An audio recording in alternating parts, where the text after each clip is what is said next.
خلق کیسه کوي امام ابو حنیفه رحمت الله علیه په خپل وخت کې هغه د بیت الله شریف دروازوان ته وویل چې ته ماته دا دروازه را خلاصه کړه زه د بیت الله شریف کې دننه شپه تېروم. امام ابو حنیفه رحمت الله علیه بیت الله شریف کې دننه ختم قرآن وکوي ټول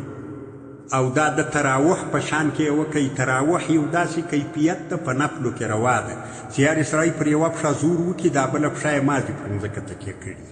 بیا پر بله پښه زور وکړي. نو امام ابو حنیفه رحمت الله علیه په اول رکعت کې پر یوه پښه زور کړی و یعنې لکه سړی چې پر یوه پښه الله قرآن کریم وایي 15 سپارې قرآن ووایي.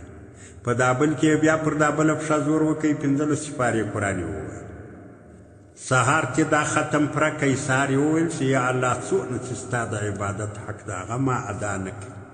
پیژندلی مې یې په حق معرفت سره داسې مې پیژندلی یې چې ستا د الوهیت و د ربوبیت حق ادا کیږي نه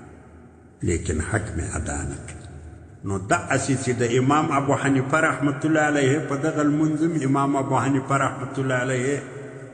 دا اقرار وکړي چې یا الله ستا د عبادت حق ادا نه سي. داسې لمونځ خو موږ کولی دا نه سي دا خو د امام ابو حنیفه رحمت الله علیه استعداد د هغه قابلیت